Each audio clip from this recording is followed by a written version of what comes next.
Most brands avoid making enemies. They play it safe. But Nando's, on the other hand, shits on everyone all the time and gets away with it. These guys insult politicians, they mock their competitors, and laugh at scandals. And customers actually love them for it.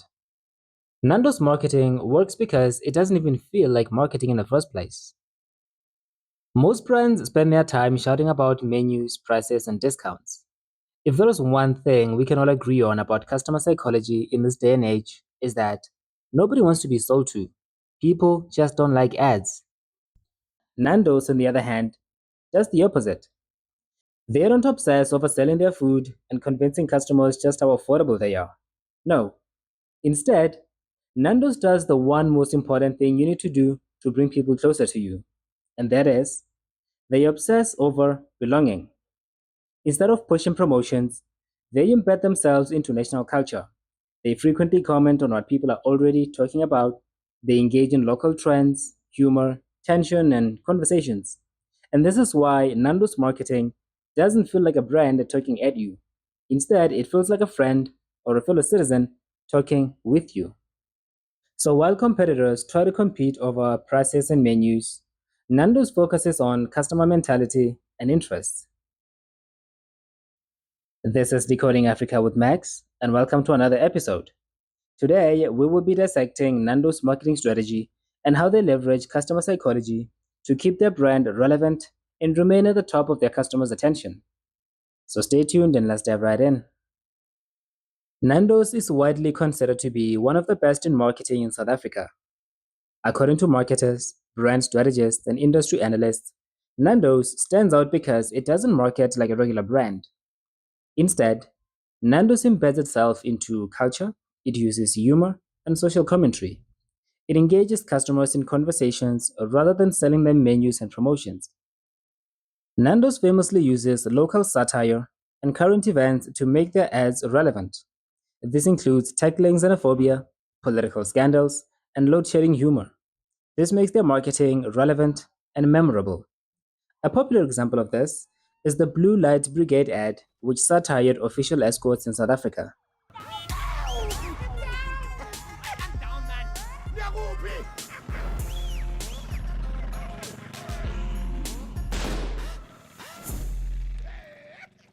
And another popular example of this includes the 2012 xenophobia ad played on If Everyone Went Home.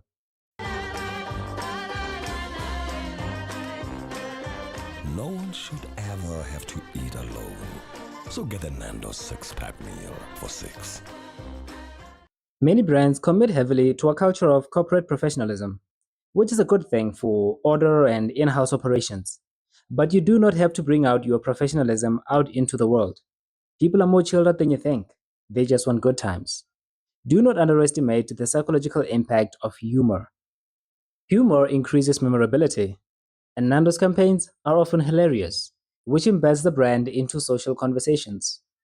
Nando's engages directly with their customers on platforms like Twitter and Instagram, often replying with witty and playful comebacks, and sometimes even roasting them, which is something their audience expects and actually loves. This direct engagement turns customers into active participants and not just passive customers. Nando's collects and leverages customer feedback and behavioral data to refine marketing and customer experience. Collecting user and customer data to optimize performance and execution is a modern practice that many big brands have adopted. Nando's is no exception here. Now, the question is, how exactly does all of this work? Let's take a look at several layers of feedback and customer data collection, starting with social listening. Nando's marketing team doesn't treat social media as just another broadcasting channel. They use it as live intelligence. Social listening means they actively monitor social media behavior. This includes Twitter, Instagram, and Facebook comments in real time.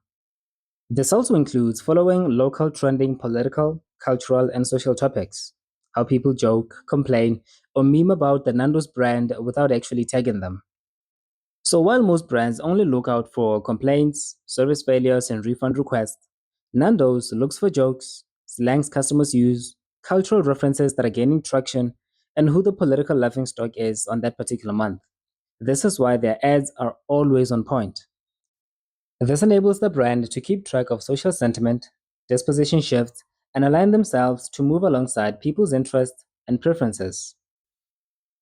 One of the biggest marketing red flags for any business today is blindfolded or hopeful marketing. Now, what is this exactly?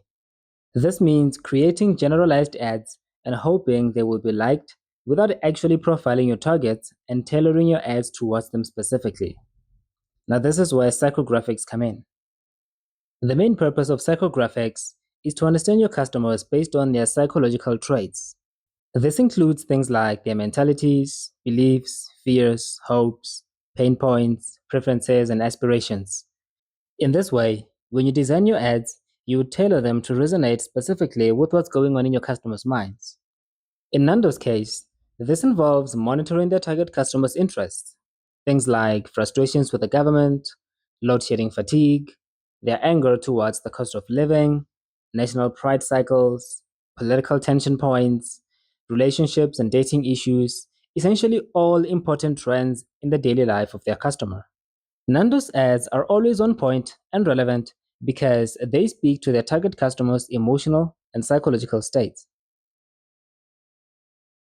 Nando's most distinct and greatest innovation is their cultural positioning and brand personality.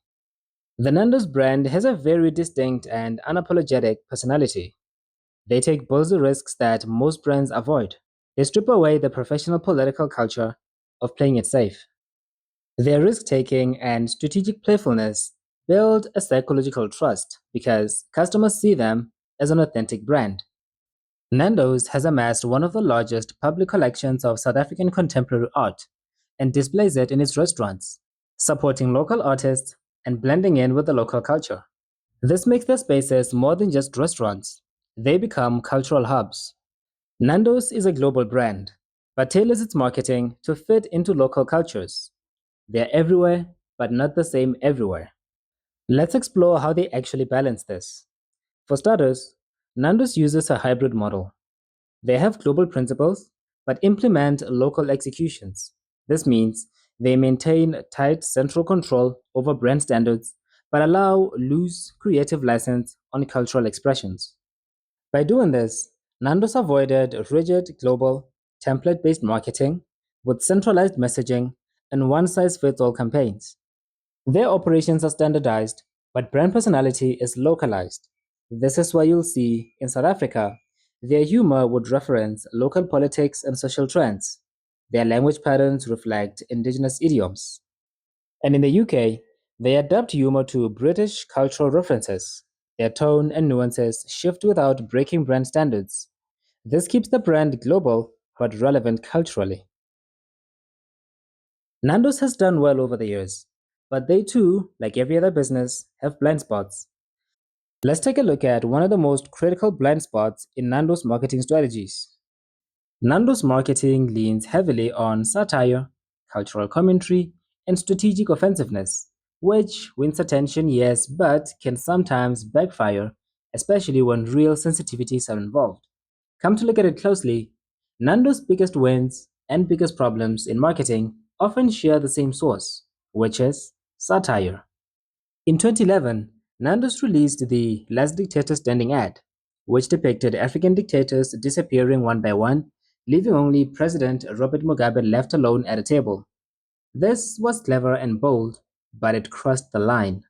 In the eyes of others, this became direct geopolitical messaging. Zimbabwean authorities responded aggressively to this ad with real actual threats. The local Nando's outlets were put at risk, even the staff was not safe. And this exposed a serious blind spot. The local Nando's marketing team were optimizing for attention, but they did not account for operational consequences. To resolve this matter, the ad had to be pulled down, and Nando's quietly introduced a geofencing for high risk satire. Political humor became more abstract and less leader specific. Even in light of all this, Nando's never actually stopped being political, but they did learn how to design better deniability. This brings us to the end of our episode, but before we close, let's take a moment to go through one strategic key lesson that we can all learn from Nando's marketing strategy. There is a Zen proverb that goes, "The obstacle is the path," and another that says, "Focus on the process, another destination." What these two proverbs have in common is that they teach us about the art of pursuit. They teach us the art of not focusing exactly on what we want, but on a process that facilitates the reality we want. Every business has one main objective, and that's to make money. The mistake many brands make is they focus too much on the sales, that their marketing is centered around prices, promotions, and the product itself. You don't pursue money by focusing on the money. You pursue it by focusing on the customers that will give you that money. Your marketing should focus more on the people than your business, your products, prices, or promotions. Make your customers feel recognized and understood, like they belong with you. When your brand becomes their psychological anchor, you naturally become their first go to option. And with this last piece, we conclude our Nando's marketing strategy analysis session. Catch me in the next episode. Cheers.